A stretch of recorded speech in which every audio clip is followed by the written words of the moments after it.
J'ai élaboré des lettres de mission pour les membres du gouvernement. Chaque département ministériel va rendre compte, le moment venu, de l'exécution des missions à lui confiées et les conséquences en seront tirées. Cela en toute responsabilité.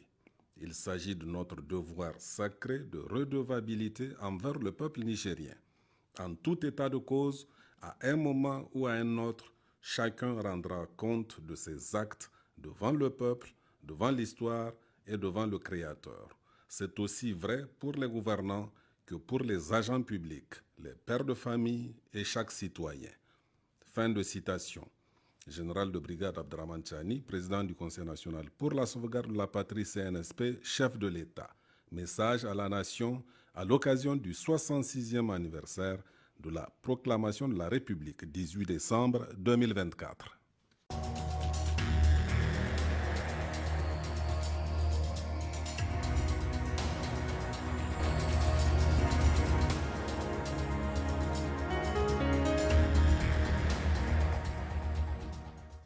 Mesdames, Messieurs, bonsoir. Notre invité ce soir est le ministre de la Communication, des Postes et de l'Économie numérique, M. Sidi Mohamed Raliou. Monsieur le ministre, bonsoir.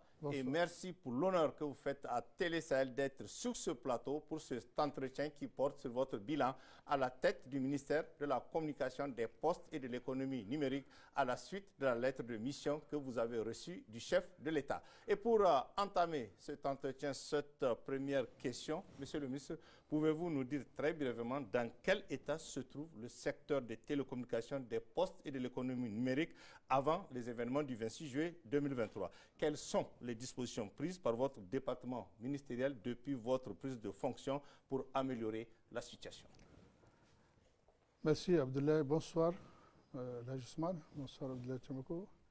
Merci. Avant de répondre à votre question, permettez-moi de dire deux, trois choses. La première, c'est que je dois remercier le président du Conseil national pour la sauvegarde de la patrie, chef de l'État, son Excellence Abdraman Chani, de m'avoir confié ce département ministériel. Je lui rends toute ma reconnaissance par rapport à cette confiance qu'il a placée en moi.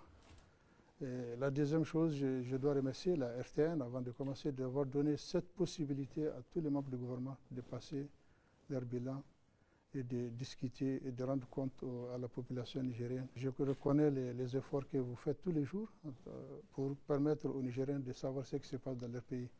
Pour revenir à votre question, quand nous sommes venus en charge de ce ministère au lendemain du 9 août 2023, nous avons entrepris des démarches, des visites, des échanges avec tous les acteurs qui constituent notre écosystème en matière de communication, des postes et de l'économie numérique. Ces entretiens et ces visites nous ont permis de connaître les conditions dans lesquelles travaillent tous les acteurs, notamment la RTN, l'ONEP, l'ESCOM, l'ESEP, l'ANP, Niger Télécom et même les opérateurs privés qui interviennent dans notre secteur de télécommunications. Nous avons constaté une situation très tendue à l'époque, en ce sens que nous avons même découvert par endroits des structures qui étaient presque fermées parce qu'elles ne pouvaient même pas payer les salaires. Et nous avons entrepris des démarches auprès de hautes autorités pour permettre à ces structures d'assurer le quotidien des travailleurs, dont notamment la RTN et d'autres structures liées. On va revenir là-dessus si vous le voulez, mais là, nous avons trouvé une situation difficile à ce niveau, au niveau de la communication. Au niveau de l'économie numérique, au niveau des opérateurs également, nous avons rendu visite et des échanges ont eu lieu entre nous et les opérateurs télécoms. Et nous avons mesuré la difficulté ou les difficultés dans lesquelles ils étaient à l'époque. Et très tôt, nous avons cherché des solutions. Au niveau des opérateurs, il y avait de sérieux problèmes de qualité de service. C'est pourquoi très tôt, nous avons attribué des fréquences pour permettre à ces opérateurs de décongestionner, comme on dit, les trafics de communication. Il vous souviendra que vers la fin de l'année 2023, il y avait beaucoup de saturation du réseau le week-end au niveau des opérateurs. Tout le monde l'avait constaté. Il fallait leur attribuer des fréquences supplémentaires et nous avons fait ce travail-là. Et aujourd'hui, bien que la qualité n'est pas encore au point où satisfaisante, nous constatons que ce problème de congestion et de saturation a été réglé. Nous allons peut-être revenir là-dessus dans la suite des entretiens. C'est pour dire que nous avons trouvé une situation très difficile Et avec l'accompagnement des autorités, nous avons tout de suite trouvé des solutions, que ce soit au niveau de la RTN, au niveau de l'ONOP, au niveau de l'ANP, au niveau de l'ONEP. Nous avons trouvé des situations très difficiles. Mais je me souviens très bien que juste après notre nomination, même les papiers d'impression à l'ONEP étaient indisponibles. Et nous avons intervenu pour régler ce problème-là. Je l'ai dit tout récemment, mais je pense que dans l'ensemble, toutes les solutions ont été trouvées. Je pense qu'il faut reconnaître ce que le gouvernement a fait. Et je remercie très sincèrement le président et le premier ministre qui, à chaque fois que j'annonçais les problèmes rencontrés au niveau des structures rattachées à mon département ministériel, les solutions ont été trouvées. Par moments même, on nous a fait du chantage. Quand vous prenez la location des satellites, très tôt, on nous a dit si vous ne payez pas tout de suite, on va couper le signal. Donc vraiment, nous avons intervenu et la hiérarchie nous a tout de suite soutenus et nous avons trouvé des solutions. On allait se réveiller un matin sans signal à travers tous les pays, mais alhamdoulilah, nous avons trouvé des solutions à travers notre hiérarchie, à travers les autorités qui nous ont toujours écoutés. Et Dieu merci. Et je profite également pour les remercier de m'avoir aidé à stabiliser la situation qui était vraiment très précaire à l'époque quand nous sommes venus à la tête de ce ministère. Monsieur le ministre, on sait aujourd'hui que le numérique et le digital occupent une place prépondérante à l'échelle mondiale. Comment promouvoir les services électroniques en vue de moderniser notre administration? Le numérique de nos jours, je dirais, est obligatoire. Il est ancré dans nos mœurs, si on peut le dire. Nous consommons plus dans les communications peut-être que nous mangeons. Ça, c'est une vérité qui est là. De ce fait, la place qu'occupe le numérique doit être comprise et doit être soutenue par tout le monde, par tous les acteurs, étatiques, privés, personnels, et puis tout le monde et la population. Elle est indispensable. Et l'avantage qu'on a à travers le numérique, c'est que c'est un accélérateur de développement. Même les grandes organisations internationales ont reconnu qu'aujourd'hui, le numérique, les pays dits en voie de développement peuvent rattraper les retraits à travers le numérique. Je pense qu'avant de répondre à votre question, permettez-moi de faire un peu la genèse, la situation de l'écosystème du numérique au Niger. Sur le plan institutionnel, l'État a pris toutes les dispositions pour que ce secteur soit bien géré. Nous avons un ministère qui s'occupe fondamentalement de l'aspect politique et moral du numérique de façon générale. Nous avons d'autres structures qui accompagnent le ministère. Nous avons l'autorité de régulation des communications électroniques qui est à peu près les gendarmes, plutôt les gendarmes de communication électronique, qui accompagnent le ministère, qui vérifie la qualité du service, qui vérifie le niveau d'exécution, d'exécution des cahiers de charges de chaque opérateur. Nous avons la haute autorité de protection des données à caractère personnel qui accompagne également le ministère dans ces ans, parce qu'aujourd'hui, toutes les données sont numériques aujourd'hui dans le monde. Bien sûr. Donc, leur protection, leur gestion incombe à l'État. Et de ce fait, c'est de ce fait que l'État a donné cette gestion à la haute autorité de protection des données à caractère personnel qui nous accompagne également. Nous avons l'Agence nationale pour la société de l'information, qui est une agence de promotion du numérique, qui est également intimement liée au ministère dans l'exécution des activités liées à la promotion du numérique. Et nous avons d'autres structures également qui nous accompagnent, que ce soit dans les privés ou dans les publics, qui accompagnent. Mais sur le plan institutionnel, ce sont les 4 acteurs essentiels qui gèrent le numérique au niveau institutionnel et au niveau de l'État. Nous avons d'autres comme les opérateurs télécoms. On en a 4, 3 privés et 1 étatique. Je peux les citer. Nous avons RTL, nous avons Move, Zamani et Niger Telecom, qui est une société d'État. Nous avons à côté de ces 4 opérateurs mobiles, nous avons 5 opérateurs qu'on appelle fournisseurs d'accès à Internet qui vendent de l'Internet, des capacités à la population et aux acteurs économiques. Nous avons un opérateur virtuel, c'est une innovation qui est là, mais il n'a pas encore commencé les travaux. Nous avons un opérateur satellitaire que vous connaissez bien, c'est Starlink, qui nous offre la possibilité d'avoir l'Internet partout au Niger, ce qui n'était pas le cas avant. Donc c'est une chance pour nous aujourd'hui qu'on ait cet opérateur pour permettre à toute la population d'avoir l'Internet et d'accéder à des services de base comme la santé, l'agriculture, l'élevage. Donc, pour revenir à votre question très concrètement, avec l'arsenal institutionnel que je vous ai évoqué tout à l'heure, notre rôle, c'est de concevoir des politiques et des stratégies de développement. C'est dans ce cadre que nous avons élaboré le Conseil politique national de promotion de l'économie numérique, qui a vu la participation de tous ces acteurs et qui est déjà élaboré, elle est en adoption.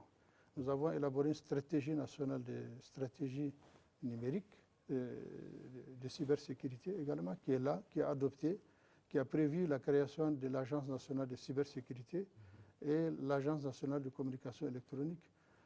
Et tout récemment, le président a signé un décret portant transactions électroniques pour permettre la sécurisation des transactions électroniques, parce que tous les achats, tous les mouvements, les transferts de données, les échanges se passent par le circuit de l'Internet. Donc il va falloir prendre ce décret, et ce décret a été pris à la grande satisfaction de tout le monde et de tous les partenaires. Nous avons également sur le plan juridique, au Niger, nous sommes l'un des rares pays à satisfaire à toutes les exigences nationales, régionales et internationales. Au niveau national, en dehors du code de procédure pénale et du code pénal, nous avons adopté la loi portant répression de cybercriminalité pour sécuriser les échanges au niveau de la population, au niveau du Niger. Nous avons sur le plan régional la Convention de Malabo portant sur la protection des données à caractère personnel. Nous sommes 13 pays africains à la ratifier, nous sommes en avance sur beaucoup de pays. Et nous avons la Convention internationale sur la cybercriminalité qu'on appelle communément la Convention de Budapest. Donc c'est pour dire que sur le plan juridique et réglementaire, nous sommes très à l'aise par rapport à beaucoup de pays, parce que tout notre arsenal juridique nous permet d'être à l'aise quand il y a une attaque au Niger ou quand il y a des besoins de coopération entre nos juridictions ou nos institutions chargées de la réglementation. Nous pouvons très facilement accéder à des demandes de vérification au niveau international. S'il y a une attaque, si quelqu'un nous attaque à 3 000 ou 5 000 km, nous avons les moyens aujourd'hui d'accéder à toute la coopération institutionnelle dans ce sens et avoir satisfaction. Donc sur ce plan également, nous sommes alignés. Donc vraiment pour moi, les bases du développement numérique sont posées.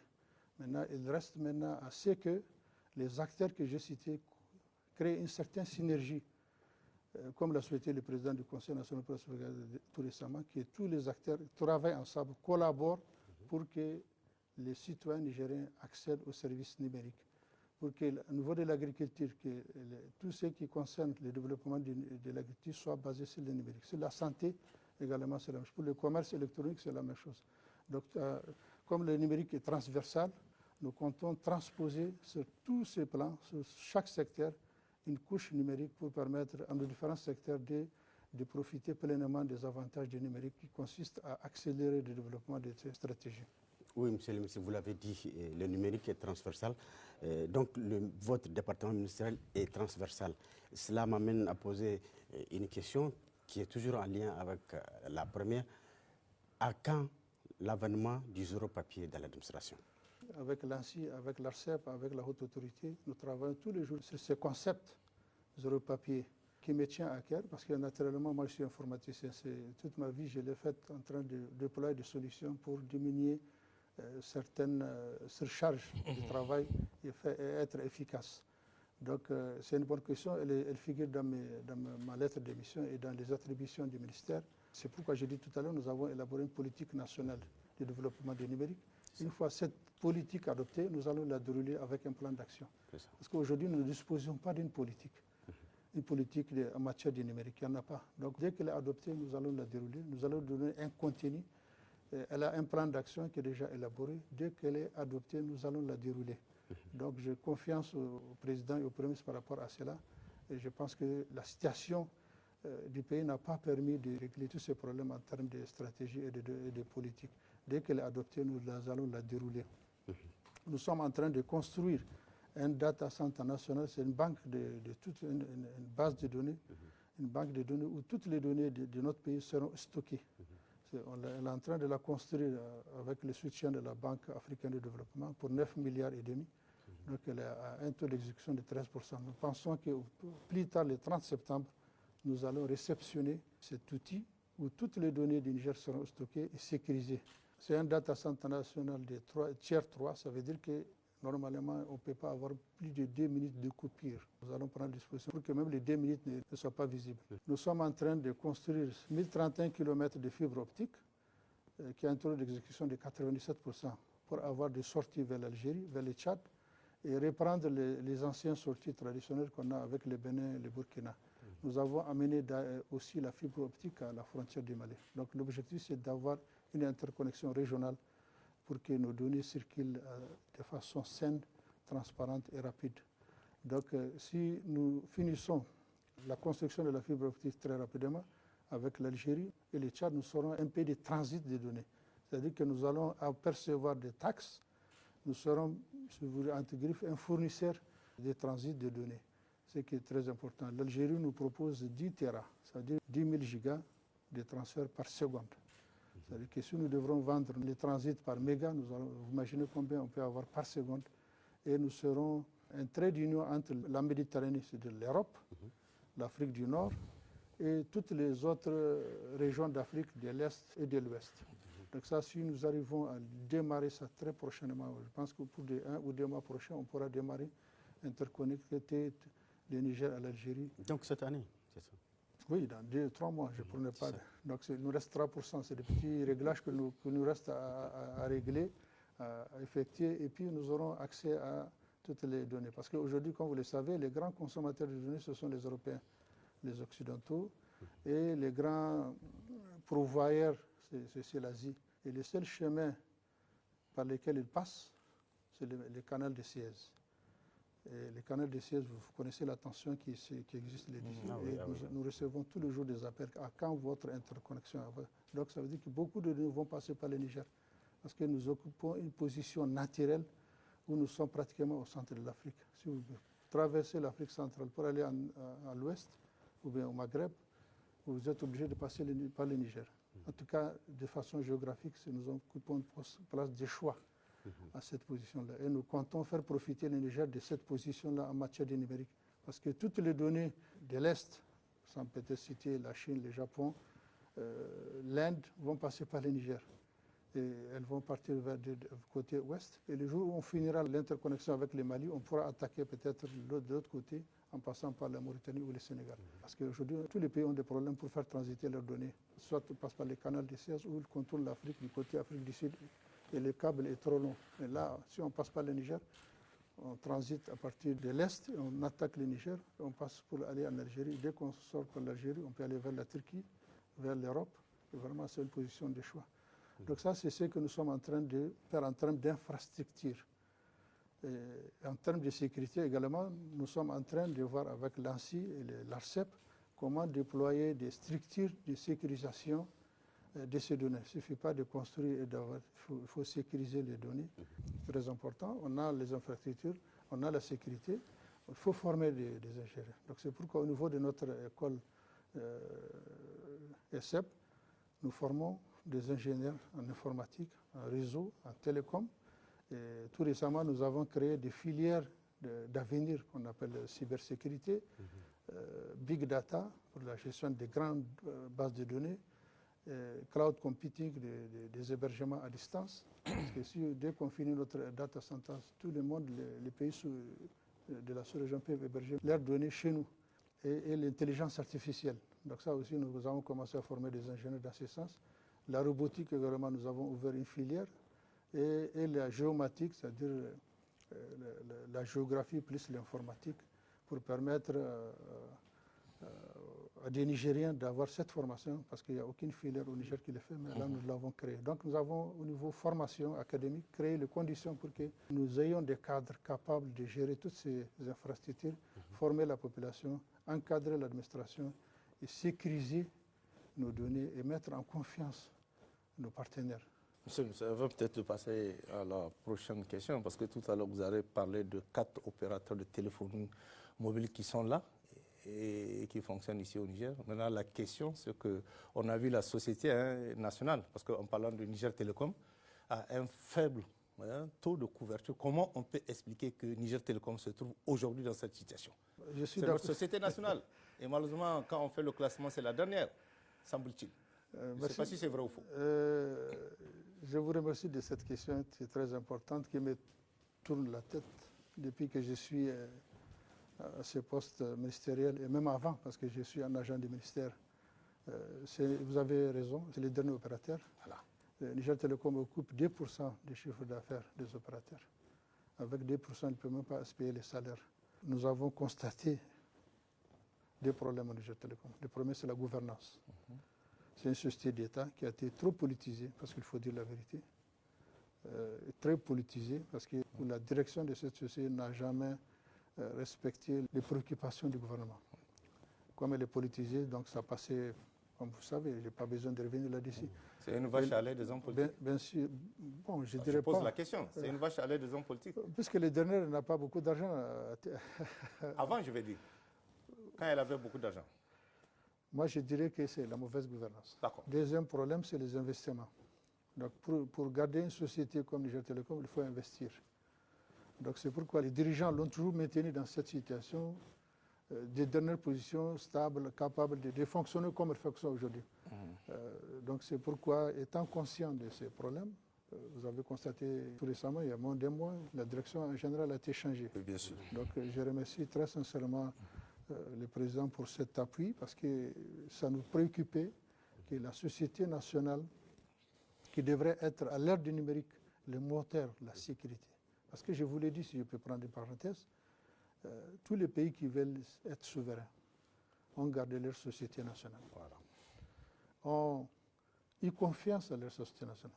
Toutes les stratégies de guerre, de souveraineté, de développement d'aujourd'hui et demain seront basées sur le numérique. Tout pays qui n'a pas une société nationale à sa guise est appelé à sous-traiter. Parce que tous les secteurs tournent autour du numérique. Tous les secteurs tournent, que ce soit la défense, la sécurité, l'éducation, la santé, l'agriculture, la météo, la communication aujourd'hui, ou les télécommunications, c'est autour du numérique. Donc vraiment, je pense qu'il faut... Nous sommes conscients de cela et nous sommes en train de travailler pour qu'avec la nouvelle direction, pour que... moi, mon objectif, c'est que d'ici fin de l'année, si on n'est pas troisième, on ne peut pas être dernier. D'accord. Parce que de 2%, j'envisage de proposer jusqu'à 10 à 15%. Parce que les 2%, c'est les mobiles. Les 90%, c'est la fibre optique. La fibre optique a été acquise sur le financement de l'État.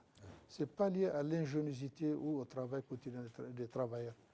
Donc voilà, mon objectif avec le nouveau DG, c'est de l'amener au moins à 10%. Pour être honnête, pour être objectif, 10% première année, peut-être deuxième année, 15-20% et ainsi de suite.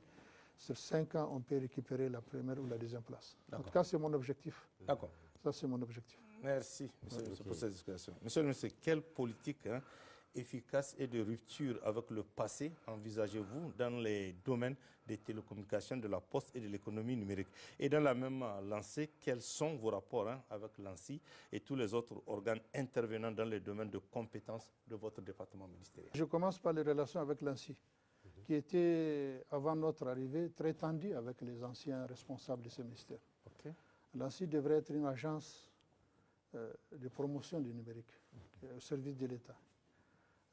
Moi, j'ai toujours cité les premiers articles de création de l'ANSSI qui dit que l'ANSSI est chargé de la mise en œuvre. De la mise en œuvre du projet au programme en matière de technologie de l'information et de la communication. À lui confié par le gouvernement en relation avec le ministère en charge du secteur. Mais puisque vous parlez de l'ANSSI dans cette situation, si vous prenez, quand l'ANSSI a été créée, elle n'a pas été créée dans les conditions à favoriser une certaine synergie avec les ministères, l'ANSEP et les autres institutions. L'ANSSI a été captée pour être pratiquement le concurrent du ministère.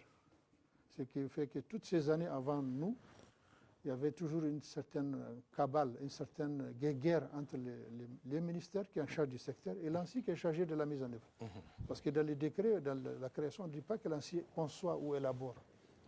Je dirais que les responsables n'ont pas été à la hauteur de la confiance qui leur a été donnée. Ils ont passé tout leur temps à se chamailler, aussi, je peux le dire, et mettre le Niger en retard. Parce que si on avait travaillé pendant toutes ces années, depuis 2015-2016, en synergie autour du ministère, parce que c'est le ministère qui porte le secteur auprès du gouvernement, on est en retard par rapport à IGOV, la e-administration. Oui. Aujourd'hui, tout le monde utilise Gmail, Google, tout ça, là, Yahoo. Oui. Alors que c'est quelque chose de très simple à mettre en place. Oui. On a les moyens techniques. Qui sont logés ailleurs. Hein? Oui, bien sûr. Que Gmail, c'est américain, Yahoo, c'est français. Yahoo.fr, c'est français. C'est un service qui est en français. Gmail, c'est Google Mail, c'est américain. Aujourd'hui, on est dans une situation où il faut redynamiser tout. Et je pense que, je l'ai dit tout à l'heure, le président du Conseil a demandé à ce que nous travaillions ensemble. Ce qui n'a pas été fait auparavant. Il a demandé clairement que nous travaillions ensemble. Et nous travaillons aujourd'hui ensemble avec l'ANSSI, avec l'ARCEP, avec la haute autorité. Moi, je suis sincèrement satisfait de leur collaboration aujourd'hui, parce que toutes les fois que je les appelle pour discuter, pour échanger, ils viennent tout de suite. Et nous allons continuer ensemble pour travailler. Et ce que nous envisageons de faire ensemble, c'est l'élaboration de toute stratégie dans chaque secteur. Je commence par la santé. La santé, c'est le seul secteur qui a sa stratégie aujourd'hui. Elle marche. On peut la revoir, mais elle marche très bien. Nous avons l'éducation, la formation à distance, l'e-éducation, l'éducation électronique. Nous avons le commerce électronique. Aujourd'hui, avec le numérique, si on adopte le commerce électronique, si on a une autre stratégie inclusive où tous les acteurs ont participé pour son élaboration, on va avancer. Donc d'ailleurs, c'est dans ce cadre que le Niger Post, qui est une société sous tutelle, a conçu une plateforme qu'on appelle Kaomini, qui marchait un moment, mais qui a connu une léthargie. Rien que la semaine passée, j'ai mis en place un comité avec l'ANSI, l'ARCEP, la Haute Autorité de Protection du Caractère Personnel et d'autres acteurs, un comité pour la redynamisation des Kaomini. Le commerce en ligne? Oui, le commerce en ligne, en français facile. Donc aujourd'hui, vous pouvez, avec Kaomini, commander des DIFA, d'Agadez, commander des terrains à Agadez, et ça va imbriquer tous les acteurs. Bien sûr. D'abord les transporteurs, la poste, les banques, les sociétés de transfert d'argent et les sociétés de livreurs. Parce que ça va créer beaucoup d'acteurs autour et ça va marcher. C'est comme Amazon. Amazon, pendant la Covid, c'est les sociétés comme Amazon seulement qui n'ont pas connu de problème. Aujourd'hui, notre objectif, c'est de faire en sorte que le commerce électronique, le ministère du Commerce, ait une stratégie basée sur le numérique qu'on appelle commerce électronique. C'est la même chose pour les transports, pour les péages électroniques. Pour que quand vous sortez de Niamey ou quand vous rentrez à Niamey ou quand vous entrez dans n'importe quelle ville du Niger, vous n'avez pas besoin de donner de l'espèce à l'agent de péage. Vous pouvez souscrire à un abonnement annuel, trimestriel, même semestriel. Au niveau de la santé, c'est la même chose. La télémédecine, avec le manque de médecins en nombre, on peut, avec une qualité de service optimale, on peut faire des interventions en ligne. C'est ça qu'on appelle télémédecine. Donc on peut toucher tous les secteurs. Il n'y a pas un secteur qu'on ne peut pas mettre à côté du numérique et développer les pays tout de suite, très rapidement. Et nous sommes là pour ça. Et je pense que les conditions sont aujourd'hui créées grâce à l'intervention du président et du Premier ministre pour que tous les acteurs travaillent ensemble. Ce qu'on n'avait pas avant. Monsieur le ministre, on va un peu insister sur l'accès des différentes administrations au numérique, toujours en lien avec cette préoccupation d'introduire les nouvelles technologies de l'information dans la vie quotidienne de nos concitoyens. Quelle stratégie avez-vous pensé ou mise en œuvre pour accompagner les institutions publiques, les collectivités publiques, les établissements publics et même les organisations privées? Merci beaucoup. Je pense que j'ai répondu en partie à cette question tout à l'heure. Quand j'ai dit qu'on a élaboré une politique nationale de développement du numérique qui concerne tous les secteurs de l'administration, que j'ai cité tout à l'heure en partie. Une fois cette politique adoptée, elle a un plan d'action, on va le dérouler. Nous avons un programme d'interconnexion et de modernisation de l'administration que nous avons également élaboré, qui consiste à connecter toutes les communes du Niger et à l'intérieur des communes, toutes les administrations publiques présentes dans les communes. Ça, nous avons déjà élaboré le projet et nous attendons que la politique nationale de développement de soit adoptée pour dérouler notre plan d'action. Je vous ai dit qu'on a demandé à toutes les administrations que nous sommes disponibles, nous sommes disposés à les accompagner dans l'élaboration de leur stratégie e-service, que ce soit au niveau de l'agriculture, au niveau de la santé, au niveau de l'éducation, au niveau du commerce, au niveau du transport, au niveau de gestion des catastrophes, et tous les secteurs, je ne peux pas tous les citer ici, mais pris individuellement, chaque secteur, nous avons écrit, nous avons montré notre disponibilité. Et je vous ai dit également que c'est quelque chose que nous allons faire avec l'ANSI, ce qui n'était pas faisable avant. Mais pour arriver à ça, il faut un certain nombre d'investissements qu'il faut faire et d'adaptation. Il faut adopter la politique nationale de développement numérique, parce qu'il faut avoir une coordination. Tant qu'elle n'est pas adoptée, chacun va développer sa petite plateforme à gauche, à droite. Mais quand elle est adoptée, on connaît pour chaque action, pour chaque projet, pour chaque programme, quel est l'acteur qui mène, on va avancer. Mais tant qu'on n'a pas cette politique adoptée, validée par le gouvernement, avec instruction de la dérouler, on va toujours travailler en désordre. Il y a des partenaires aujourd'hui qui sont intéressés. Parce que pour interconnecter toutes ces villes, il faut de la fibre. Bien sûr. Il faut des liaisons hertziennes, les liaisons satellites. Nous avons déjà Starlink, à 24 000 francs le mois, les 200 mégas, c'est quelque chose qu'on peut déployer partout au Niger aujourd'hui. Nous avons également un fonds d'accès universel qui est logé à l'ANSI, constitué de 2% des chiffres d'affaires des opérateurs que nous pouvons mettre en contribution pour financer. Donc vraiment, nous avons toutes les possibilités aujourd'hui. Il nous reste juste à faire adopter la politique nationale de développement du numérique. Et vous allez voir, dès qu'on a ça, ça va marcher. Même les e-gouv qui consistent à gérer les données du gouvernement à travers les emails, à travers les échanges de données, à travers la suppression des papiers au niveau de l'administration. Parce que dès qu'on digitalise l'administration, les papiers vont disparaître. Et c'est pourquoi permettez-moi de répondre à certains réseaux sociaux qui disent que les ministres des télécoms refusent de payer les tonnerres. Moi, je suis là pour faire que les tonnerres disparaissent, pour que les papiers disparaissent. Et je le dis de façon solennelle pour que les gens comprennent quelle est la vision du numérique. La vision du numérique, c'est sans papier. Une fois sécurisé, les data centers sécurisés, les communications sécurisées, on n'a plus besoin de papier. Donc moi, je suis le premier à défendre le fait qu'on doit diminuer les charges de l'État. Parce que c'est ça aussi l'avantage du numérique. Les charges de l'État vont disparaître. Imaginez-vous une administration sans papier. Il n'y aura pas de tonnerre, il n'y a pas d'imprimante, il n'y a pas de papier. L'argent prévu pour faire entrer à autre chose. C'est pourquoi, dès que ma nomination, j'ai supprimé beaucoup d'imprimantes. J'ai trouvé dans chaque bureau, il y a 2-3 imprimantes. Je les ai toutes récupérées et elles sont dans les magasins. Vous pouvez même aller voir ça. Et nous sommes en train de nous préparer pour que le numérique soit un moteur, un vecteur de développement très rapidement de notre pays. Et pour cela, tout le monde doit se convaincre que le numérique peut nous aider à éviter la fraude, à éviter les vols, les doublons, les triplons. Et cet aspect de doublon va me mener au fait que quand nous avons eu la charge de payer les contractuels, nous avons reversé 4,7 milliards de doublons des contractuels qui sont payés à 3 à 4. Et voilà, je pense que le numérique a beaucoup d'avantages qu'on peut mettre au service de l'administration pour que la gestion soit optimale, soit saine, sans vol, sans tricherie, sans doublon, sans triplon. C'est la même chose si on nous donne la gestion des étudiants. Vous allez voir que beaucoup de doublons sont là. Souvent, c'est à dessein, souvent, c'est par mon connaissance, des étudiants qui sont inscrits à 3-4 dans 3-4 universités ou grandes écoles. Donc voilà, le numérique a beaucoup d'avantages que nous pouvons mettre au service de l'administration. Aujourd'hui, au niveau de la santé, quand vous prenez, imaginez un hôpital, une clinique sans papier. Vous partez faire des examens. Aujourd'hui, on recueille votre nom, prénom, votre âge, votre groupe sanguin et certaines pathologies. Vous revenez 3 mois après, vous êtes obligé de payer la même facture, la même consultation. L'avantage du numérique, c'est que quand vous faites une fois, la prochaine fois, il suffit de donner un code. Vous n'avez pas besoin de votre nom, de votre prénom, de votre groupe sanguin, et ainsi de suite. Ça, c'est une économie également pour les patients. Parce que chaque fois, on leur demande, faites des examens, faites ça pour qu'on trouve ce qui normalement est censé être connu.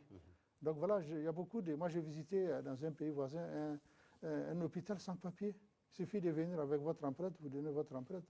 La première fois, on vous demande toutes ces informations, mais la prochaine fois, dès que vous appuyez sur l'appareil, ça vous sort tout. Et les médecins connaissent déjà les informations qui sont fixes, plus ou moins fixes, et on peut avancer. D'accord. Parlant tout à l'heure de l'opérateur Starlink, monsieur le ministre, qu'est-ce qui bloque, parce que depuis la signature du contrat jusqu'ici, il n'y a rien. Qu'est-ce qui se passe au niveau de Starlink? Qu'est-ce qui se passe concrètement? Les gens demandent et les gens attendent. Oui. Starlink a demandé une licence qui a été accordée par décret signé par le président du CNSP. Mais pour que les services Starlink soient opérationnels au Niger, il faut qu'ils payent la licence. Ah oui. Donc d'une fois payé, il ne faut pas qu'on rentre dans ce qu'on a connu. On laisse un opérateur s'installer dans l'illégalité. Parce qu'on a eu cette expérience, que peut-être je ne vais pas étaler ici. On a eu cette expérience où on a laissé un opérateur avec près de 15 milliards d'impayés. Il a tourné en violation des textes. En tout cas, moi j'ai dit je ne ferai pas ça. Tant qu'il ne paie pas, ils ne vont pas commencer. S'ils payent, on fait les lancements, ils commencent à travailler. Et là, on est Vous parlez de Orange de l'époque? Non, Orange est parti, mon ami, c'est pas... D'accord. Très bien. Et Orange est parti, donc il y a plus d'Orange. Très bien, d'accord. Orange est parti. Ok, Orange est parti. Monsieur le ministre, le travail à distance est aujourd'hui une réalité dans beaucoup de pays. Que faut-il faire pour développer le télétravail vraiment dans notre pays? Le télétravail c'est comme ce que j'ai dit tout à l'heure. On a vu la nécessité avec le Covid. Hein, c'est un service comme les autres, c'est un service numérique comme les autres. C'est comme la télémédecine, c'est comme les autres services, c'est comme les autres services. Donc le télétravail, pour avoir la capacité de faire du télétravail, il faut un certain nombre d'infrastructures. Donc je disais qu'il faut qu'il y ait une connectivité solide entre les administrations déconcentrées et le niveau central.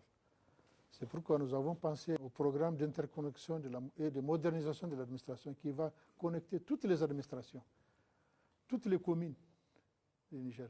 Et à l'intérieur des communes, s'il y a un CSI, s'il y a une école, s'il y a un service d'agriculture, on va les connecter. Et chaque responsable départemental ou régional ou même national pourra travailler en ligne avec ses agents. Et là, à côté, il nous faut développer des applications pour que le télétravail soit une réalité. Moi, j'ai toujours milité pour que nos ingénieurs, nos techniciens développent des solutions. C'est pourquoi très souvent, je rencontre des start-up, je leur dis et des porteurs de projets, qu'on appelle souvent des porteurs de projets innovants, pour nous proposer des solutions afin que ce soit l'éducation, que l'éducation soit en partie s'il le faut. Par exemple, s'il y a un enseignant à DIFA, de l'université de DIFA, qui intervient à Niamey, pendant qu'il intervient pour le même cours à DIFA, les étudiants de Niamey peuvent se connecter. Et vice-versa. Pas seulement de Niamey, de Tawa ou d'ailleurs peuvent se connecter à son cours. Ça s'est fait dans beaucoup de pays. C'est la même chose pour le télétravail. Donc aujourd'hui, si pour certains postes, on n'a pas besoin fondamentalement que les agents soient sur place. Oui, bien sûr. Ils peuvent travailler. Il y a des sociétés ici au Niger qui le font tous les jours. Même maintenant, il y a des sociétés où les agents ne travaillent en présentiel que 2 jours par semaine. C'est quand peut-être il y a certaines conditions qui les poussent à venir au travail. C'est-à-dire qu'il faut leur assurer une bonne connexion et il faut à côté, il faut avoir une bonne application. Et les applications, souvent, elles sont chères. Il faut payer des licences. Maintenant, c'est pourquoi j'ai dit tout à l'heure, il faut que nos ingénieurs informaticiens développent des applications, nos startups.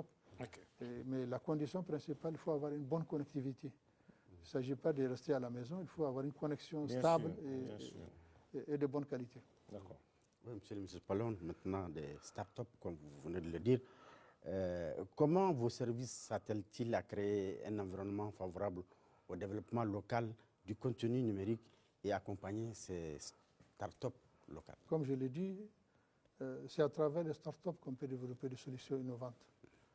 Si vous visitez les différents incubateurs au Niger, que ce soit à l'université de Niamey ou à l'université islamique ou à l'école supérieure de communication électronique et de la poste, ou certains incubateurs privés, vous serez émerveillés par les solutions que ces incubateurs proposent. Mais à côté, il faut prendre leurs solutions. C'est pourquoi souvent nous organisons des concours pour identifier les meilleurs projets. Tout récemment, en 2024, nous avons organisé la semaine numérique où nous avons listé la majorité des startups. Au sein du ministère, nous avons créé une division startup. Et nous comptons organiser un forum de startups. Et pratiquement tous les startups sont numériques aujourd'hui. Parce que le numérique au service, il n'y a pas numérique pour numérique. Le numérique, c'est appliqué dans tous les secteurs de la vie, l'agriculture, la santé, l'éducation, la météo et tous les autres secteurs. Déjà, nous travaillons avec les startups, nous avons des incubateurs avec lesquels nous travaillons, nous avons des startups avec lesquels nous travaillons et nous allons continuer à travailler avec ces startups. Et quand les conditions vont se réunir pour identifier un startup et lui confier la gestion, par exemple, de la santé, de l'agriculture, de l'élevage ou certaines solutions de ces domaines, nous allons le faire. Et c'est pourquoi nous envisageons, je me répète, d'organiser un forum national de startups comme le font d'autres pays pour identifier. Parce qu'on a organisé plusieurs concours, plusieurs championnats, si vous voulez. On a identifié, mais on n'a rien fait avec. Mais nous voulons changer les choses. Quand on va identifier un start-up, une solution, d'abord pas un start-up, une solution, on va lui donner les moyens de mettre en œuvre sa solution au niveau de l'État. Parce que c'est ça que moi je pense que par moment on a même donné 10-15 millions aux startups, mais rien du tout. On n'a pas accompagné. Parce que pour accompagner les startups, il faut les identifier, il faut leur reconnaître leur travail, la valider et l'intégrer, l'implémenter au niveau d'une administration. Si la solution startup concerne la santé, il faut l'implémenter tout de suite, il ne faut pas attendre. Si la solution concerne l'agriculture, il faut l'implémenter tout de suite. Si elle concerne la e-éducation ou téléformation, il faut l'identifier et lui donner les moyens tout de suite. S'il y a des corrections à faire, on les fera après. Mais très souvent, on donne des prix, on disparaît, on se disperse à la prochaine édition. Moi, je pense que cette fois-ci, il faut qu'on change. D'accord. On fait des tests, on identifie une solution, on donne tous les moyens. Et je pense qu'on va se battre et je pense que j'ai le soutien de la hiérarchie par rapport à ça. C'est comme ça on peut avoir des résultats, c'est ça? C'est la seule façon d'avoir des résultats. Monsieur le ministre, dans plusieurs localités du pays, on note l'absence de la TNT, la télévision numérique terrestre. Comment renforcer la finalisation de l'installation de la TNT et la création des radios communautaires? Et je dois ajouter, il y a au moins une vingtaine aujourd'hui de localités dont on ne reçoit pas Télé Sahel, ce qui n'est pas normal. Je peux citer l'exemple de Dogondouchi que je connais, le Douchi, et je peux citer l'exemple de Madame, parce que chaque jour les gens nous appellent pour nous dire qu'ils n'ont pas à Douchi, à Dogondouchi. Les gens appellent pour dire qu'ils n'ont pas la télévision, il faut aller sur Canal+. Et à Madame, qui est une zone d'insécurité, il n'y a pas. Comment on peut comprendre aujourd'hui, Monsieur le ministre, que beaucoup de localités au Niger, on n'arrive pas à capter Télé Sahel aujourd'hui, dans ce que nous sommes en train de faire? Merci beaucoup. Voilà. C'est juste ce que vous dites. Voilà. C'est très important et c'est juste, très sincèrement, il y a des localités où on n'a pas la TNT. Ce qui n'est pas acceptable ou admissible. Très tôt, quand nous avons pris en charge les ministères, le Premier ministre nous a chargé d'élaborer une stratégie de finalisation du déploiement de la TNT, ce que nous avons fait. Mais pour être honnête, les conditions financières de notre pays ne nous ont pas permis de déployer. J'étais à Douchi tout récemment à l'occasion du festival de l'Arewa. On était 6 ou 7 ministres avec les gouverneurs, les préfets. Et on était au salon, on m'a dit non, il n'y a pas de TNT. Tout de suite, j'ai appelé le DG qui a reconnu qu'il n'y a pas de TNT. Mais là, on est confronté à des problèmes. Les problèmes d'investissement et les problèmes du personnel. J'ai rendu compte, à Douchi, on a les matériels, mais on n'a pas le personnel. Il nous faut un technicien et un gardien. La vingtaine de localités dont vous partez ont les mêmes problèmes. Il y a des techniciens sur le terrain, ou bien il n'y en a pas? Non, il n'y en a pas. Il faut chercher. Il faut les recruter. Il faut les recruter. Oui, mais je connais, c'est pour vous dire que je connais le problème. On est là-dessus, on va trouver c'est une vingtaine d'agents. Et recruter une vingtaine d'agents pour avoir la télé sur l'ensemble du pays, ça pose problème, monsieur le ministre? Je sais pas. Vous m'avez posé la question, je vous dis le problème. D'accord. Le problème, c'est qu'on connaît le problème. On a par endroit des équipements, les émetteurs, mais on n'a pas le personnel. Il y a d'autres localités, il faut investir en nouveaux équipements ou en remplacement. Donc voilà, le problème est connu, on va les gérer. Je ne sais pas si j'ai répondu à votre question. Très bien. D'accord. On poursuit cet entretien, Monsieur le ministre. Quasiment tous les organes publics relevant de votre département ministériel rencontrent des difficultés de fonctionnement en rapport avec leur budget, qu'il s'agisse de la RTN, de l'ONEP, de l'ANP, de la TDN ou même des écoles de formation des journalistes et des télécommunications. Qu'est-ce qu'il faut faire de manière concrète pour un peu booster ces entités? Là, justement, c'est vous qui me posez cette question. Vous dites que la quasi-totalité des structures qui dépendent de mon ministère ont rencontré des problèmes de fonctionnement. Oui. Permettez-moi de m'inscrire en faux. D'accord. Parce que je n'ai pas connaissance en 18 mois des structures qui sont sous tutelle qui rencontrent des problèmes de fonctionnement. Ça, je vous l'ai dit très sincèrement. Et vous êtes tous des agents de la RTM, par exemple. En 18 mois, je ne sais pas si vous avez des problèmes de... On fait allusion ou... Non, laissez-moi répondre. C'est vos mots que je prends. Vous avez dit quasiment. Oui, quasiment. Non, quasiment. Non, laissez-moi répondre. Vous êtes des agents de la RTN. En 18 mois, est-ce que vous avez un arrêt de salaire? Quel mauvais fonctionnement vous avez connu en 18 mois? Je m'inscris en faux. Quand nous sommes venus, avant d'être ministre, j'entendais à la télé les problèmes des correspondants du Trésor. Des agents qui faisaient des sittings au Trésor ou au niveau de leur service. Mais en 18 mois, on n'a connu aucun problème. Le président, dès très tôt, a demandé à ce que les salaires soient pris en charge. Et c'est ce que nous avons fait. Nous avons doublé la subvention de la RTN. La subvention des autres a été augmentée. Et en 18 mois, si vous avez d'autres problèmes, je ne les connais pas. En tout cas, pour moi, vous n'avez pas de problème de fonctionnement. La subvention par endroit a été doublée ou bien augmentée. Et je n'ai pas connaissance d'un problème par rapport au fonctionnement. Même les ristournes, je n'ai pas connu de problème. En tout cas, en 18 mois, personne ne m'a dit qu'il y a des problèmes de ristournes qui est propre à chaque structure. Je n'ai pas ce problème. La subvention a été augmentée. Vous avez le monopole de publicité, vous avez le monopole de certains produits. Vous devrez fonctionner normalement. Et je n'ai pas connaissance d'un problème, ni de la direction de ces sociétés, ni des agents travailleurs. Je n'ai pas connaissance. Les seuls problèmes qu'on connaît par endroit, c'est des subventions comme par exemple à la TDN, où on a besoin d'acheter beaucoup de métaux pour couvrir le pays. C'est ce que Abdoulaye a soulevé tout à l'heure. C'est la seule fois où on peut faire un an sans entendre parler de correspondant de trésor. Le mot correspondant de trésor a disparu de l'opinion publique parce que le problème des salaires a été réglé par les CNSP et par le gouvernement. En 18 mois, aucun problème, si je peux me répéter. En tout cas, c'est une question que je ne sais pas pourquoi elle a été posée, mais je m'inscris en faux par rapport à cette question. Il y a une question qui est très là, parce que je cite un exemple. Et quand récemment on était en mission à Ouagadougou avec le DG de la RTN, on a profité pour visiter la RTB et on était avec le DG de l'ORTEM et on a discuté. Est-ce qu'aujourd'hui, dans la dynamique de laquelle on peut comprendre aujourd'hui que le budget de fonctionnement de la RTB fait dans les 4 milliards, celui du Mali dans les 6 ou 8 milliards et le budget de la RTN ne fait que 500 millions ou même moins de 500 millions. C'est de ça qu'il ne s'agit pas autre chose. Ah oui, moi je n'ai pas compris que vous voulez faire comme c'est ça qu'il s'agit. La situation d'équilibre là dont on parle, c'est ça le problème. Nous sommes dans le cadre de l'AES. Comment on peut comprendre qu'aujourd'hui le Mali a 8 milliards de francs CFA de budget pour le fonctionnement de l'ORTEM, le Burkina 4 à 6 milliards et ici on n'a que 500 millions. Et avec tout le travail que nous sommes en train de faire au Koudé et tout le travail que nous avons abattu depuis le 26 et qu'on continue encore à le faire.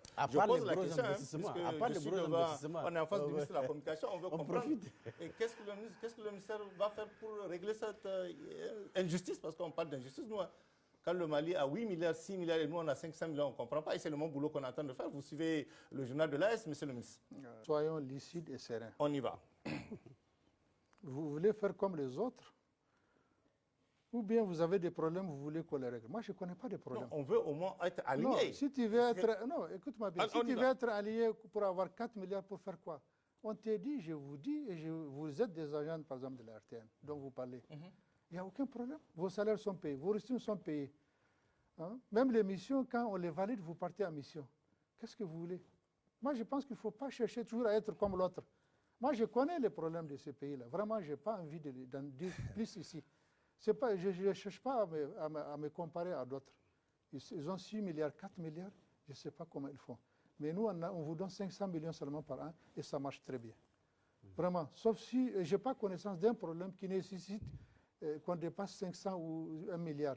S'il le faut, on va soumettre et on va discuter. Mais vraiment, ne cherchez pas à faire comme les autres. Non, monsieur le ministre, il n'y a pas que le problème, ce que vous avez dit, il n'y a pas que le problème de salaire, de ristourne et de ristourne et autres, mais quand même, il y a aussi la production, il y a le matériel.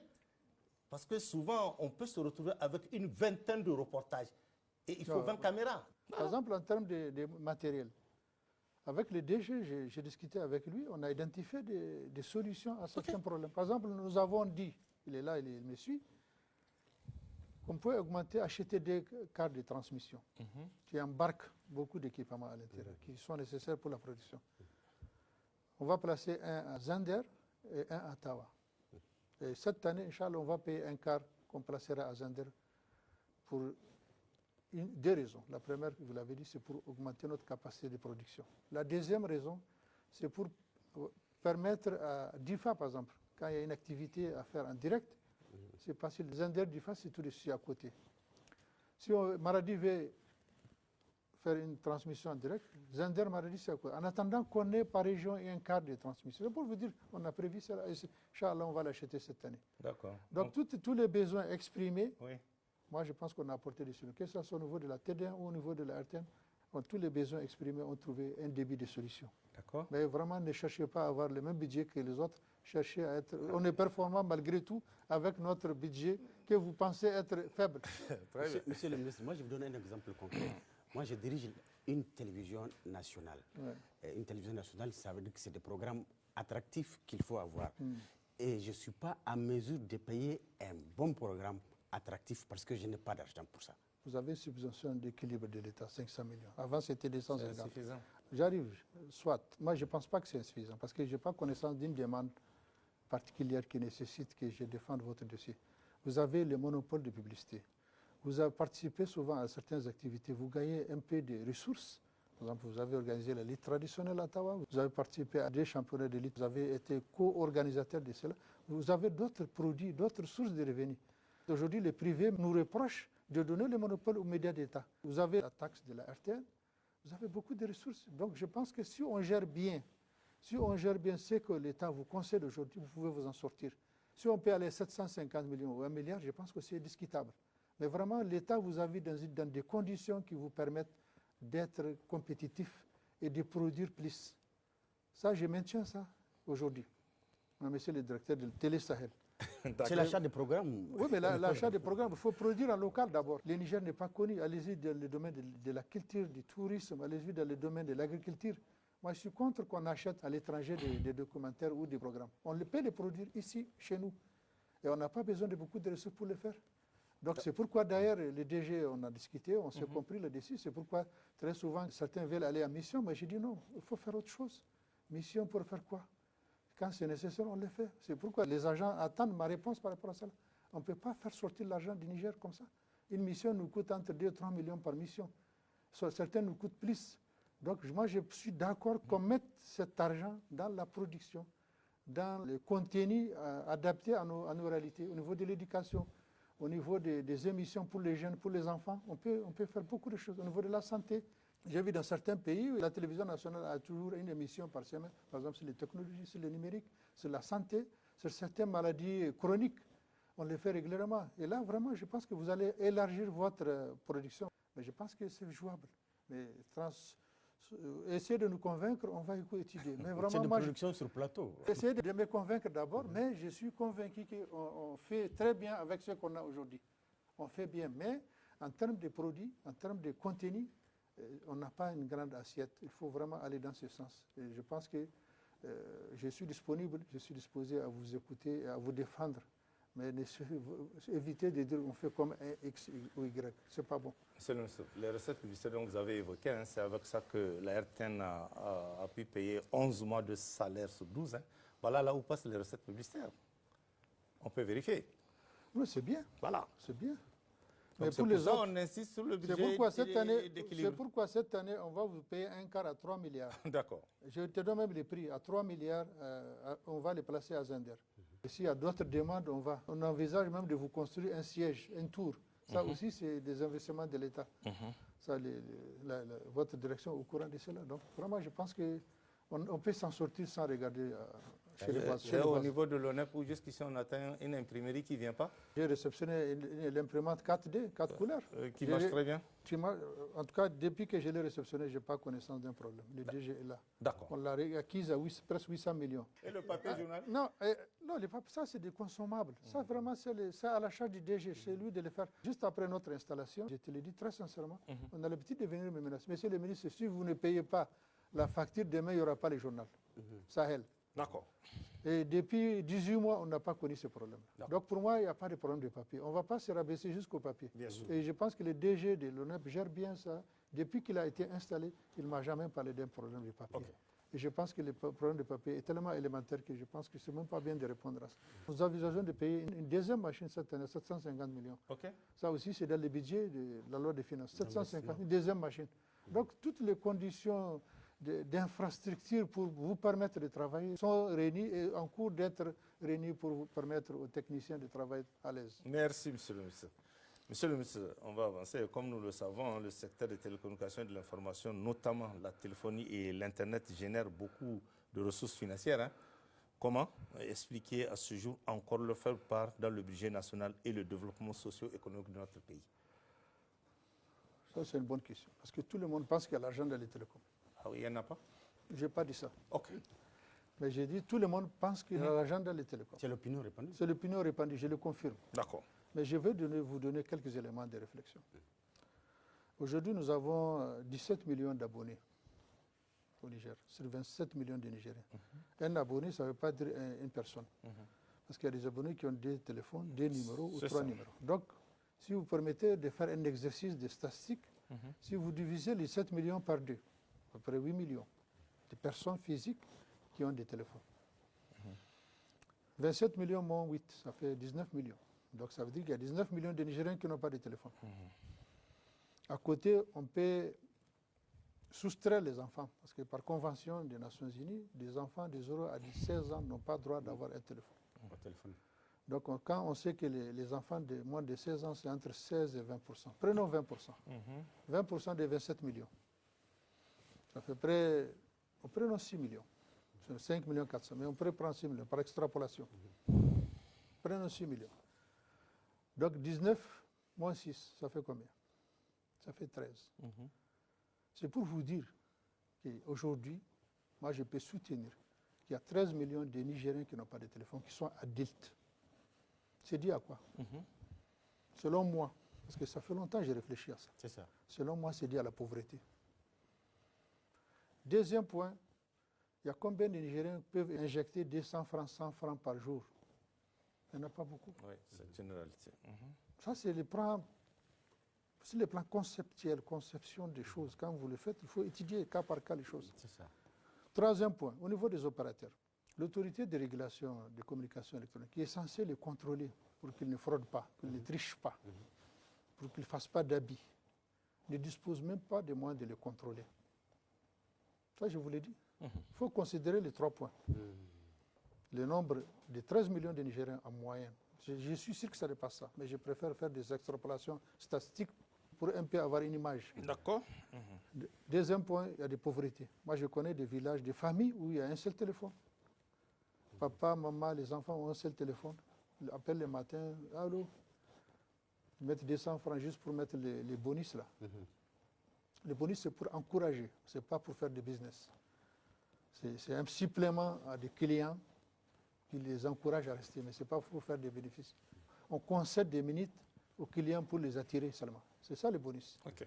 Cette année, avec le soutien des autorités, que je remercie de passage, l'ARCEP est en train d'acquérir les équipements. Okay. Que depuis l'installation du mobile, l'ARCEP n'avait pas. Il faut calculer, dans les années 2001, le téléphonie mobile est devenu en 23 ans, 24 ans, c'est la première fois qu'on est en train d'acquérir du matériel de contrôle.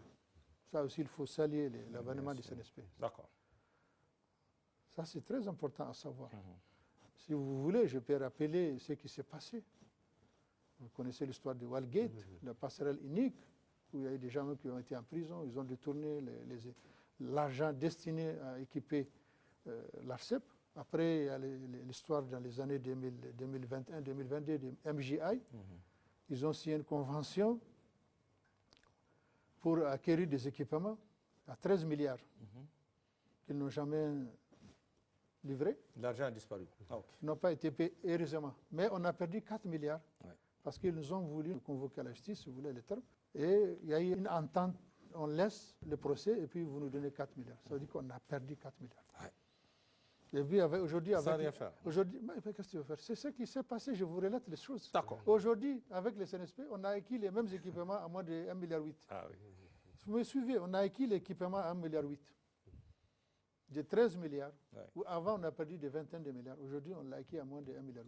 Okay. Donc il faut saluer le CNSP. Bien sûr. Il faut saluer aussi les DG de l'ARCEP pour son leadership, parce qu'il a conduit cette campagne d'acquisition jusqu'à avoir 1,8 milliard. Tout en sachant que les mêmes personnes sont revenues pour lui proposer ça à 11 milliards. Donc vraiment, on est sur la bonne voie. Je pense que mi-mars, la plateforme sera installée. Et là, l'ARCEP sera en mesure de savoir ce qui se passe. Mais ce qui n'est pas suffisant, parce qu'il faut que les régies, les impôts, les services de contrôle du ministère des Finances fassent bien le contrôle. Tout à fait. Quand on prend les pays développés, ils n'ont même pas de plateforme de contrôle. Parce que là-bas, tout le monde respecte. Il n'y a pas de tricherie. C'est les Africains seulement qui sont obligés de payer un équipement de contrôle. Parce qu'ailleurs, on n'a pas besoin de contrôle. Chaque opérateur transmet les chiffres exacts, sincères. Personne n'ose tricher. Donc, ils n'ont même pas besoin, les pays développés, d'acheter un équipement de contrôle. Mais nous, on est obligés parce que quand on nous présente des chiffres, souvent, on n'a pas confiance. La population n'a pas confiance. Donc, on est obligé d'acheter cet équipement qui a connu des hauts et des bas depuis dans les années 2005-2006. Et alhamdoulilah, c'est maintenant qu'on l'acquiert de façon correcte à moins de 1,8 milliard. Vous soutenez qu'ici, que dans le numérique, il n'y a pas d'argent? Non, je n'ai pas dit ça. Est-ce que ce n'est pas une manière de ne pas tenir compte de leur responsabilité sociétale? Je n'ai pas dit ça, justement. Nous, on conçoit des projets, on conçoit des politiques. On a des méthodologies d'appréciation Ce que je veux dire, c'est la population, le nombre de Nigériens qui n'ont pas de téléphone, c'est une réalité. Sauf si vous m'écrivez en faux, vous me dites, hein, sur la pauvreté des Nigériens, qu'on a tous des Nigériens, combien de nos parents au village achètent chaque jour des... Là, on est d'accord. Vous êtes d'accord? Et à côté, on n'a pas les moyens de contrôle. Je ne les souhaite pas, mais si le contrôle nous donne des milliards tout de suite, vraiment, je serai très content. Mais je pense qu'il y a un non-dit. Les opérateurs gagnent. Peut-être ils trichent, je ne le dis pas officiellement. Peut-être, parce que je n'ai pas de preuves. C'est ça. Vous comprenez? Parce que pour avoir des preuves, il faut payer l'équipement. C'est ça. Étant du secteur, je pense qu'on n'est pas très loin de la réalité. Et si vous revenez sur l'apport des télécoms dans l'économie nationale, il y a beaucoup de choses. Il y a les fonds d'accès universel. C'est 2% du chiffre d'affaires des opérateurs. C'est 5-6 milliards qu'on met dans les fonds qui est logé à l'ANSI. On a les FI des fonds d'intervention pour le développement. C'est 35 à 45% du chiffre des recettes de l'ARCEP. Ça aussi, c'est entre 3, 4, 5 milliards par année. Hein? Vous avez d'autres contributions que les opérateurs donnent à l'État, peut-être qu'ils ne sont pas connus. Mais aujourd'hui, même moi, je ne peux pas vous dire qu'ils trichent ou pas. J'ai des doutes, parce que je n'ai pas un moyen de vérification. J'ai visité l'ARCEP du Ghana en 2020. Ils ont la même plateforme, chaque appel est enregistré. Donc l'ARCEP Ghana est en mesure de dire à tel opérateur, voilà le nombre de minutes d'appel, voilà ce que tu as gagné dans les mois, voilà ce que tu as gagné dans la seconde, voilà ce que tu as gagné dans l'année. Et on fait une confrontation. Et au Niger, on n'a pas ça encore. On n'a pas ça. Non, on aura. C'est déjà acquis. Je pense qu'en fin février, mi-mars, au plus tard fin mars, Inch'Allah, ça sera déployé. Et je pense qu'on aura une visibilité. Si les opérateurs trichent, on le sait. Mais si les opérateurs ne trichent pas, on va. Mais je souhaite qu'elles trichent aujourd'hui parce que pour qu'on ait quelque chose de plus. Quels sont vos rapports avec vos différents partenaires relevant de votre département ministériel, en particulier la presse, comme nous sommes aujourd'hui ensemble, et quels sont vos efforts pour les aider dans l'exercice de leur mission, tout en les sensibilisant à aller dans le sens de l'intérêt national et de la défense de la patrie? Merci beaucoup, Alain. Ça vous fait sourire? Ça me fait sourire parce que vous connaissez la réponse, vous me posez la question. Vous savez que dès notre prise de fonction, j'ai fait le tour de tous les médias pour connaître leurs conditions de vie, pour leurs difficultés et leur transmettre les messages de la refondation, les messages de la souveraineté de nouvelles autorités. Et très souvent, à toutes les fois qu'ils me sollicitent à une audience, à une rencontre, j'accepte. Je n'ai jamais refusé une audience toutes les fois qu'ils me demandent. Et très souvent, on échange, on discute et on a toujours trouvé une solution. Et tout récemment, le Premier ministre a mis en place un comité, étant conscient des difficultés que la presse privée rencontre, qu'il m'a chargé de présider, où nous avons réfléchi ensemble à des solutions d'accompagnement. Au cours des discussions, on a même découvert que déjà des solutions ont commencé à être apportées au niveau des impôts, de la concession d'impôts et de certains allègements pour ils me suivent, ils savent qu'ils ont été beaucoup accompagnés par le CNSP dans ce sens. Et je réitère le message du CNSP. Le Niger, c'est pour nous. Personne ne développe le Niger à notre place. C'est à chaque Nigérien d'être responsable, de mesurer la portée de ce qu'il fait ou ce qu'il dit pour le bien du Niger. Dans l'ensemble, je pense que le message, en tout cas au niveau des médias privés, sans parler des réseaux sociaux, les réseaux sociaux, c'est autre chose. C'est un tout. Je pense que même pour les réseaux sociaux, je vous annonce que j'ai envie de réglementer les réseaux sociaux. Il y a beaucoup de pays qui le font. D'accord. Vous avez envie de réglementer les réseaux sociaux? Oui, mais c'est pour dire qu'on va les faire, Inch'Allah. D'accord. Il y a des expériences dans les autres pays. C'est ça. Par exemple, quand vous créez un groupe WhatsApp, ça constitue une association.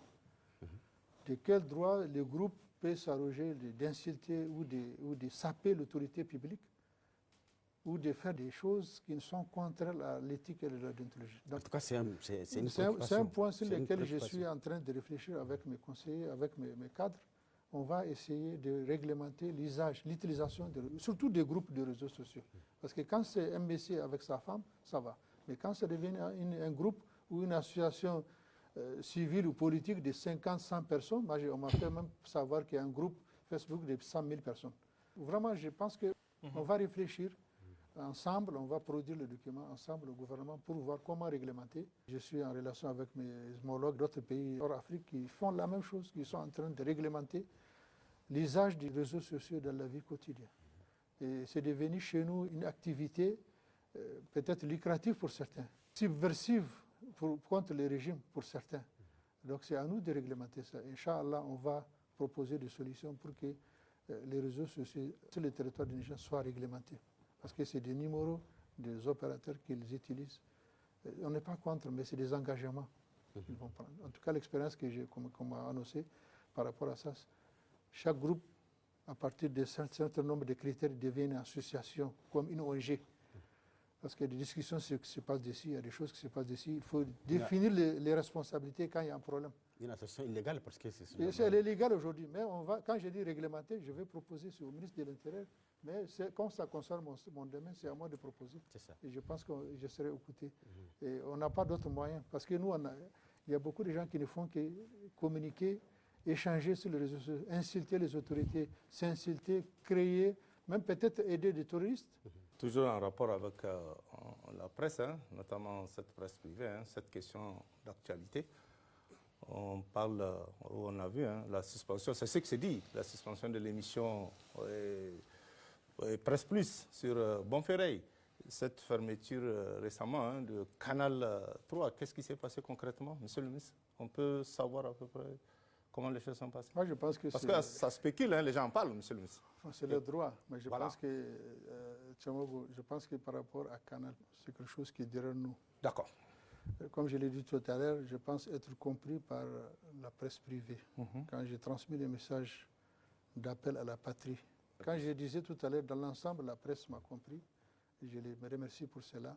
Ces médias privés et même publics, j'ai interpellé leurs responsabilités, leur conscience, leur patriotisme pour accompagner les autorités qui sont là pour le bien-être de la population. Je leur ai donné même des exemples. Quand, par exemple, notre ancien partenaire CEDEAO a voulu nous attaquer, aucun média européen qui semble être les pionniers en liberté de presse, aucun d'eux n'est venu vérifier est-ce que nous avons raison ou pas. Personne n'a dit à son gouvernement, écoutez, il n'y a aucune disposition qui prévoit la fermeture, la coupure d'électricité ou la fermeture des frontières ou même l'intervention militaire. Ils se sont tous alliés derrière leur gouvernement. Donc vraiment, je pense qu'on peut produire du contenu, on peut faire ce business à l'intérieur du pays. Ça fait 18 mois que les gens travaillent. Je pense qu'on est résilient. On n'a pas besoin de copier ce que les autres font. On n'a pas besoin d'être des relais des autres. Je disais que l'histoire du Canal 3 est derrière nous, dans ce sens que la sanction a été prise, elle a été levée. Oui, bien sûr. Les promoteurs sont venus nous remercier d'avoir levé cette mesure. Je pense qu'il ne faut pas en dire plus. Je pense qu'il ne faut pas en dire plus. Mais pour les autres, je pense que c'est à la discrétion de l'autorité. Il faut nous laisser. On est en train de gérer. Pour Bonferré. Monsieur le ministre, qu'allez-vous faire pour mettre en place un cadre approprié de mesure des résultats et d'appréciation de la performance de votre département ministériel? Une disposition, très sincèrement, qui n'existe pas en fonction publique ou qui existait, qui a disparu. J'ai passé les tiers de ma vie dans les privés. C'est quelque chose que je connais. Les fiches de poste, les évaluations en fin d'année, les réunions périodiques, les réunions de CODIR, les réunions de l'exigence des comptes rendus, des rapports de mission, des rapports de fin d'année au niveau de chaque direction, au niveau de chaque division. Ça, je suis en train de sensibiliser mes agents dans ce sens. Et des résultats commencent à être trouvés par rapport à ça, parce que j'ai beaucoup de directeurs qui commencent à me rapporter des informations, à me faire des comptes rendus. Ils commencent à s'aligner sur la nouvelle dynamique. Donc, ce qu'on n'a pas mis en place, je pense que le Premier ministre l'a demandé lors de notre première réunion, c'est des fiches de poste. Et des RH de tous les ministères ont été formés dans ce sens pour élaborer des fiches de poste, pour savoir ce que les agents font, les directeurs font, les agents à tous les niveaux. Donc, nous sommes sur cette longueur d'onde. Et moi, je pense que je commence à être satisfait du compte rendu que mes collaborateurs me font tous les jours, à chaque fois qu'il y a une réunion, une discussion ou une rencontre d'utilité pour notre pays. Donc c'est déjà très bien. Une dernière question, monsieur le ministre, avant de nous séparer. Quelles sont les mesures prises ou envisagées dans le cadre de la Confédération AES en ce qui concerne la communication, la poste et l'économie numérique? Merci beaucoup. Je pense que vous avez suivi aussi l'actualité. Sur ce point, je pense que le Niger a été très actif. Dès novembre 2023, nous avons participé à plusieurs rencontres à Bamako et à Ouaga, où nous avons dans un premier temps signé un mémorandum entre nos trois pays, les trois ministères en charge du numérique, des postes et de la communication, où nous nous sommes accordés sur la nécessité d'interconnecter nos trois pays par fibre optique ou par d'autres liaisons. Ça, c'est les chapeaux. On a trouvé la nécessité d'interconnecter. Je vous disais tout à l'heure que la fibre est à la frontière du Mali. Donc on a demandé au Mali, à partir de Gao, d'amener la fibre au Niger. Ça, c'est déjà une activité d'interconnexion de notre pays. Avec le Niger et le Mali, on est déjà connectés. Je sais que par moment, le câble est coupé par les terroristes, mais ils seront vaincus, Inch'Allah. Et le Mali et le Burkina sont déjà connectés. Sur le plan infrastructure télécom, déjà, on a convenu de faire ça. Deuxième point, nous avons convenu de créer un point d'échange Internet. Le point d'échange Internet, c'est de considérer qu'un pays ou un groupe de pays est interconnecté. On peut communiquer, même si les satellites coupent, on peut échanger entre nous. Ça, c'est dans le cadre de l'ALG, Autorité de l'État pour Gourma. Nous sommes en train de réfléchir comment mettre en place un point d'échange Internet, c'est-à-dire pour interconnecter nos trois pays en données et en téléphonie. Ça, c'est déjà avancé. Nous avons, comme vous le savez, à 3, discuté avec l'IRIS pour le déploiement de 3 satellites. Un satellite de communication. Communication, ce n'est pas seulement médias, c'est télécommunication, Internet, plus la transmission de données. Un satellite, même les transports, même l'aviation utilise des satellites aujourd'hui. Aujourd'hui, si on fait la somme de ce que tous nos pays dépensent par an en communication médias traditionnels, en télécommunication, parce que chaque opérateur utilise un satellite différent, ou même des satellites différents.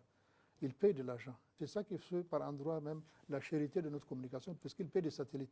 Ce que nous payons pour la météo, ce que nous payons pour l'aviation civile, ce que nous payons pour peut-être par pays, pour certains pays au niveau de la défense ou la sécurité, c'est beaucoup d'argent. Donc il s'agit pour nous de mutualiser nos contributions, nos efforts, pour qu'on acquiert les 3 satellites. Les satellites de la communication, les satellites de télédétection, pour beaucoup d'usages, dont notamment la météo, l'analyse des sols, même pour les recherches géologiques, pour analyser les sols, pour voir s'il y a du pétrole, de l'uranium, de l'or ou de l'eau ou d'autres matériaux. Voilà, tout ça. Les derniers satellites, le 3e satellite, c'était un radar. C'est quoi un radar? Vous le savez, si vous ne le savez pas, je vous dis c'est quoi un radar.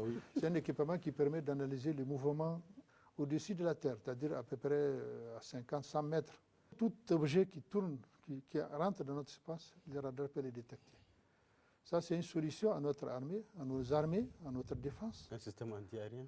Non, pas dans ce sens. Non, les radars détectent les anti-aériens là-bas. Les radars détectent, ils sont généralement ensemble. Hein. C'est ça. C'est pour le même usage, c'est dans le cadre de la défense ou la sécurité de façon générale. Donc aujourd'hui, l'espace aérien. De l'espace aérien. Donc c'est un équipement qui permet de détecter des mouvements d'objets de tout bord, de toutes sortes, au niveau de notre espace aérien. Quand on l'aura, c'est-à-dire qu'on peut détecter des petits avions qui rentrent du côté du lac Tchad, souvent qui larguent de l'argent, qui larguent des armes, ou qui transportent des terroristes. Aujourd'hui, on a ces problèmes. Donc si on a les 3 satellites, je pense qu'on sera souverain. Et nous avons discuté avec les RIS pour que les équipements soient installés au niveau de l'AES. Donc il y a 2 types d'équipements. Le système central, qui va faire le monitoring, la surveillance, la gestion de tous les autres. Il y a le système secondaire. Chaque pays aura au moins un équipement secondaire. Donc c'est une acquisition, ce n'est pas une location. On a voulu que ça soit installé au Niger, au Mali et au Burkina. Maintenant, le système central, c'est aux 3 pays de décider où sera installé le système central. Donc vraiment, je pense qu'on a négocié, on est en train de dérouler, on a signé les MOI, maintenant les différentes étapes, la fabrication va durer au moins 4 ans. C'est des équipements très sensibles. Bien sûr. Lourd? Pas lourd, le satellite n'est pas lourd, c'est juste que c'est vraiment, ça demande une certaine technicité, une certaine précision, la haute technologie, et sans faute, parce que les conditions administratives au-dessus à 500-600 km sont terribles. Donc il faut des équipements très solides, adaptés à l'environnement.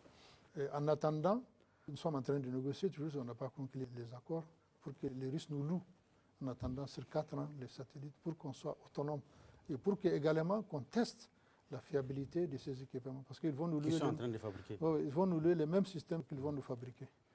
Donc vraiment, sur ce point, on a beaucoup avancé. On a également, avec vous, on était à Bamako, on a créé la Web TV, qui est opérationnelle. On a créé le logo ensemble.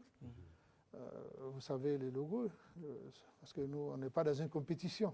Pour les logos, pour toute chose à l'AES, c'est la compréhension, c'est l'acceptation. Pour la radio, le Burkina s'est proposé d'accueillir Donc on attend que les Burkinabés nous disent que toutes les conditions sont prêtes, D'accord. sous le leadership du président de la Confédération. Bien sûr. Mais vraiment, on a beaucoup avancé sur ce point. Et même le logo, on n'a pas compétit, mais c'est un logo proposé par un Nigérien. Il faut lui rendre hommage.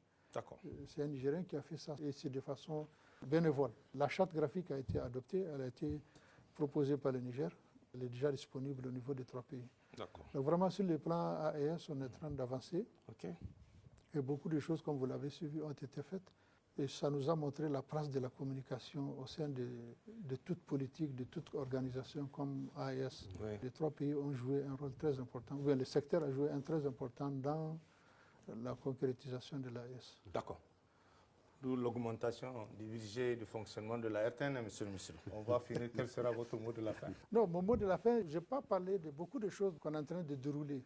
Quand vous prenez, par exemple, l'ANP a produit en 2024 plus de 1000 dépêches. Nous avons assuré le fonctionnement pour m'inscrire, si vous permettez, différemment de ce qui a été dit dans la question. L'agence régionale de presse a été stabilisée. La présidence même nous a donné un véhicule qu'on a donné à l'ANP. Nous avons par moment fourni des équipements. Pour vous dire que l'agence nigériane de presse est dans de bonnes conditions parce qu'elle est capable de produire 1000 dépêches. S'il y a d'autres problèmes, on va trouver des solutions. Quand vous prenez les CEP, l'École supérieure des sciences de la communication et des médias également, nous avons également stabilisé les salaires des enseignants. C'est une école publique. Nous avons aussi ouvert des systèmes. Un système pour les journalistes en langue, pour permettre à nos langues, tous les étudiants qui désirent se former dans ce sens en journalisme au niveau supérieur, nous avons ouvert cette filière à l'ESCOM. Nous avons également ouvert les nouveaux moyens pour permettre aux jeunes d'avoir de vocation. Parce que jusqu'à notre arrivée, on n'est formé qu'à niveau supérieur. C'est-à-dire que vous êtes journaliste, votre caméraman est un bac plus 3 ou bien un bac plus 5. Donc c'est pour permettre de revenir à la traditionnelle formation de l'ex-IFTIC. Donc aujourd'hui, nous formons dans l'OPS, l'OPV, les autres types de formation à niveau moyen. Et nous avons vu que le nombre d'étudiants à l'ESCOM est à partir à 511, avec une augmentation à peu près de 100 étudiants, ce qui est une bonne chose pour permettre aux Nigériens d'avoir une bonne formation. Au niveau de l'ESSEP, qui est l'École supérieure de communication électronique et de la Poste également, nous avons ouvert les nouveaux moyens, parce que pour avoir des maintenanciers en informatique, des techniciens à réseau, nouveaux moyens, les autres types de matières. Et là, nous avons une augmentation d'à peu près 196 étudiants. Et nous avons ouvert les filières également que je vous ai annoncées tout à l'heure, en big data, en cloud computing, en intelligence artificielle, en robotique, en géomatique. Donc, on a ouvert 6 filières qui n'existaient pas avant au Niger. Parce qu'avant, pour former un ingénieur dans ces matières, il faut aller à l'étranger. Nous avons décidé de les créer et d'autres sont déjà en 2e année cette année. Donc, c'est déjà très bien. Donc, d'autres sont en licence, d'autres vont faire le master. C'est quelque chose d'encourageant pour notre pays. Comme je l'ai dit au début, on a les infrastructures, on a la sécurité, on a les personnels pour rendre notre pays souverain, sans passer par de l'expertise étrangère. Tout à fait. Au niveau de la TDA également, le budget a été stabilisé. On n'a pas l'autorisation aujourd'hui de recruter, mais je pense qu'on l'aura bientôt, parce qu'il faut respecter un certain nombre de critères. Le pays a traversé une situation très difficile. On ne peut pas se permettre d'oublier qu'on n'a pas les moyens de recruter ou on n'a pas les moyens d'acheter des équipements. Et il ne faut pas oublier également qu'à un moment donné, même si on veut acheter des équipements, on était sous embargo. Tout cela, ça a permis de nous retarder. Et je pense que cette année, en 2025, on aura les moyens nécessaires pour avancer. Je vous ai dit pour Niger Telecom, on est en train de voir comment amener la contribution de Niger Telecom dans les chiffres d'affaires des opérateurs de 2% à 10%, voire 15%. Et à déployer Niger Telecom un peu partout dans le Niger. En tout cas, vraiment, c'est une de mes missions. Je vais discuter avec le nouveau DG qui est là, qui écoute et qui a l'ambition de bien faire. Donc, je pense que cette année sera déterminante pour le Niger Telecom. Et Inch'Allah, vous allez sentir les changements cette année.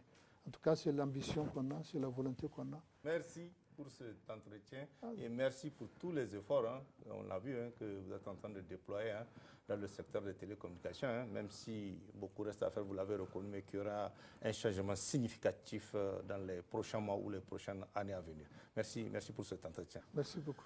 Mesdames et messieurs, c'est la fin de cet entretien. Merci de l'avoir suivi et excellente soirée à tous. Au revoir.